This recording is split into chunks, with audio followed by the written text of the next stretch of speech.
Hey all, இன்றைக்கி நம்ம என்ன ரெசிபி பார்க்க போகிறோன்னா ஹோட்டல் ஸ்டைல் மஷ்ரூம் மஞ்சூரியன். அதுக்கு நான் ஒரு பேக்கெட் மஷ்ரூம் வாங்கிட்டு வந்து அது தண்ணியில் நல்லா வாஷ் பண்ணி க்ளீனாக எடுத்து வச்சாச்சு. இப்போ இதை ரெண்டு ரெண்டாக கட் பண்ணி ஒரு பவுலில் ட்ரான்ஸ்ஃபர் பண்ணியாச்சு. இதில் அரை கப் மைதா மாவு, அரை கப் கார்ன்ஃப்ளவர் மாவு, ஒரு ஸ்பூன் காஷ்மீரி மிளகாத்தூள் நான் ஆட் பண்ணியிருக்கேன். உங்கள் காரத்துக்கு ஏற்ற அளவு நீங்கள் ஆட் பண்ணிக்கோங்க. அப்புறம் அரை ஸ்பூன் பெப்பர் பவுடர், கொஞ்சமாக சால்ட்டு இதெல்லாம் ஆட் பண்ணி தண்ணி விடாமையே ஃபஸ்ட்டு நல்லா பிசைஞ்சு எடுத்துக்கோங்க. அதுக்கப்புறம் கொஞ்சம் கொஞ்சமாக தண்ணி விட்டு நல்லா மிக்ஸ் பண்ணி எடுத்துக்கோங்க.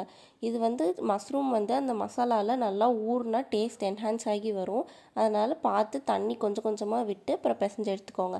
இப்போ இந்த மஷ்ரூம் மஞ்சூரியனுக்கு நம்ம என்னென்ன வெஜ்ஜிஸ் ஆட் பண்ண போகிறோன்னா, ஒரு பெரிய குடமிளகா, ஒரு பெரிய சைஸ் வெங்காயம், அப்புறம் கொஞ்சம் பூண்டு. நான் பூண்டெல்லாம் குட்டி குட்டியாக கட் பண்ணி எடுத்து வச்சுட்டேன். இந்த மஷ்ரூம் மஞ்சூரியனில் இருக்க பெரிய வெங்காயமும் குடமிளகாயும் அவ்வளோ டேஸ்ட்டாக இருக்கும். அதை க்யூப் க்யூபாக கட் பண்ணி எடுத்து வச்சாச்சு. இப்போ இதை கட் பண்ணி வைக்கிற சைட்லேயே மஷ்ரூம்லாம் நல்லா கோட் ஆகி வந்துருச்சு. இப்போ அடுப்பில் ஒரு பேன் வச்சு அதில் நல்லா எண்ணெய் காஞ்சக்கப்புறம் ஒரு பேட்சாக போட்டு எடுத்துக்கலாம் மஷ்ரூமை. ஏன்னா ஒரே டைமில் போட்டிங்கன்னா அது ஒட்டி வந்துடும். நான் 2 பேட்சாக போட்டு பொரிச்சு எடுத்து வச்சிட்டேன்.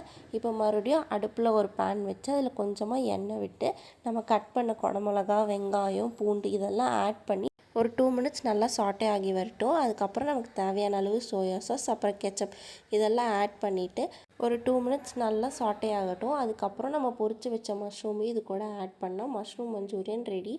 கண்டிப்பாக இந்த ரெசிபியை உங்கள் வீட்டிலலாம் ட்ரை பண்ணிவிட்டு எப்படி இருந்துச்சுன்னு கமெண்ட் பாக்ஸில் சொல்லுங்கள்.